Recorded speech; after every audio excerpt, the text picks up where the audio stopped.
Hello, students. Let's begin our social science class. Myself, Sunena Singh, your social science teacher. In this video, I am going to explain you NCRT Economics, the chapter Story of Village Palampur. Contents: Overview, Introduction, Organization of Production. Overview. The purpose of this story is to introduce some basic concepts relating to production, and this we do through a story of hypothetical village called Palampur. Farming is the main activity in Palampur, whereas the other activities such as a small scale manufacturing, dairy transport, and etc. are carried out on a limited scale. So all together we are going to study about the village life through the imaginary village of Palampur. It resembles the villages most of uh, characteristics from UP. Introduction. Palampur is well connected with neighboring village Raiganj, which is 3 kilometers from it, and further on to the nearest small town of Shahpur. So, Palampur connected with the neighboring village of Raiganj, which is 3 kilometers away from Palampur, and then further it is connected to the small town which is known as Shahpur.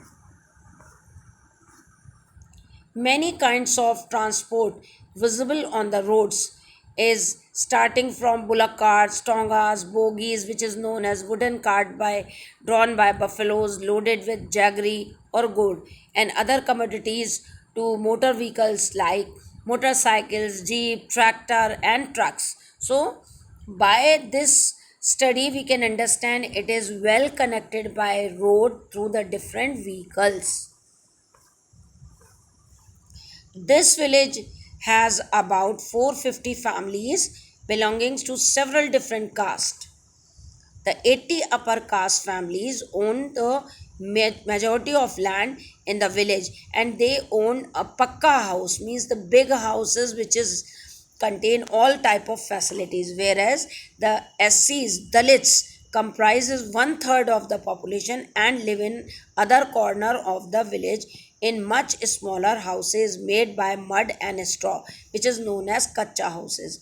So the proportion of these SCs, one third population, whereas 80 upper caste family live in a big houses and own major land.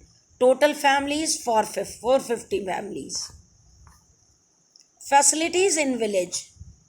Most of the houses have electric connections. Electricity powers all the tube wells in the fields, and it is used in various types of small business. Palampur has two primary schools and one high school. There is a primary health center run by the government and one private dispensary where the sick are treated. So, all above description shows that Palampur has well developed system of roads, transport, electricity, irrigation, school, and health center. So all these points related to the facilities which is exist in village Palampur. Now we are going to see organization of production. Whenever we made anything, we need some component or factor to prepare that product for the sale purpose.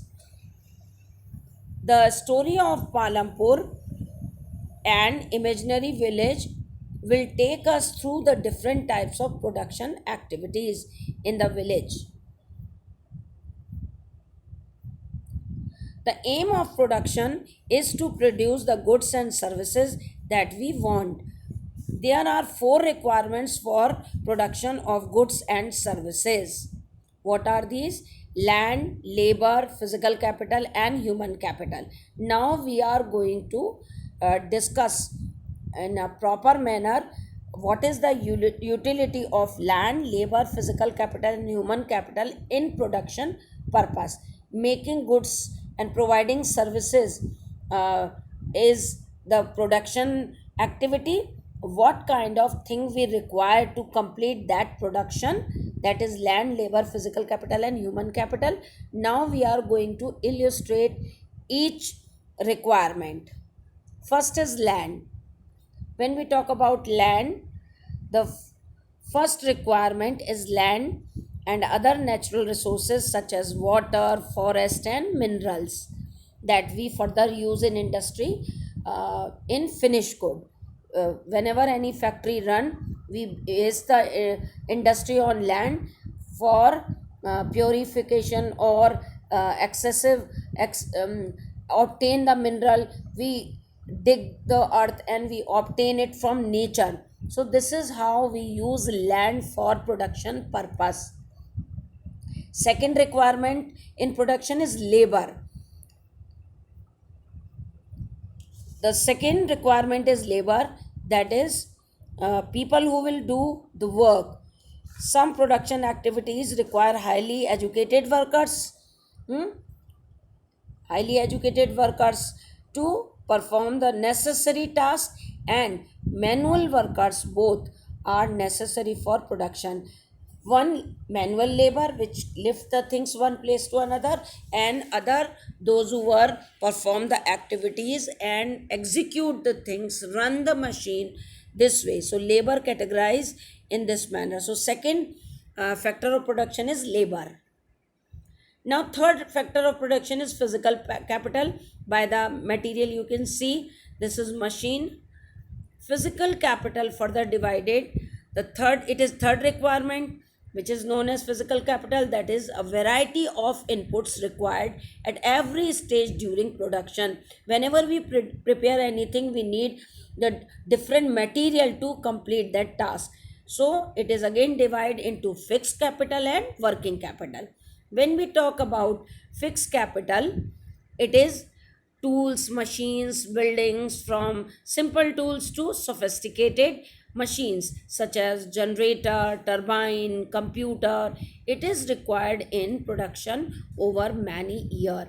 Means once we purchase, years and years it is used for production purpose. That is why it is called fixed capital.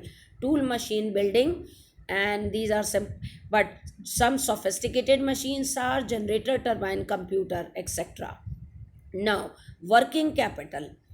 Working capital means the thing which is used again and again every year or every time during production. That is why it is known as working capital. Raw materials and money in hand. Variety of raw materials such as the yarn used by weaver, clay used by potter. Some money is always required during production to make payments and buy necessary items. So we have completed up to land, labor, and working uh, physical capital, in which fixed capital and working capital. So these all are factor of production. And now we are going to see the last factor in production, which is human capital. Human capital, there is a fourth requirement. We will need knowledge and enterprise to be able to put together land, labor, and physical capital and produce an output for ourselves or to sell in market. This is these days is called human capital. So who execute thing, plan thing, and collect all the thing on a one place under one roof and bring output, that is human. That is why human consider as human capital. So altogether we have discussed in organization of products there are four requirements. One is land, then labor, then physical capital, which is divided again into fixed and working capital, and fourth requirement is human capital. Question related to the topic: define factors of production, 1 mark. Then describe the four requirements for production of goods and services. This is 5 mark question. You illustrate full land, labor, physical capital, in which you are going to explain fixed and working capital, and fourth human capital. That's all for today. Thank you very much. Have a nice day.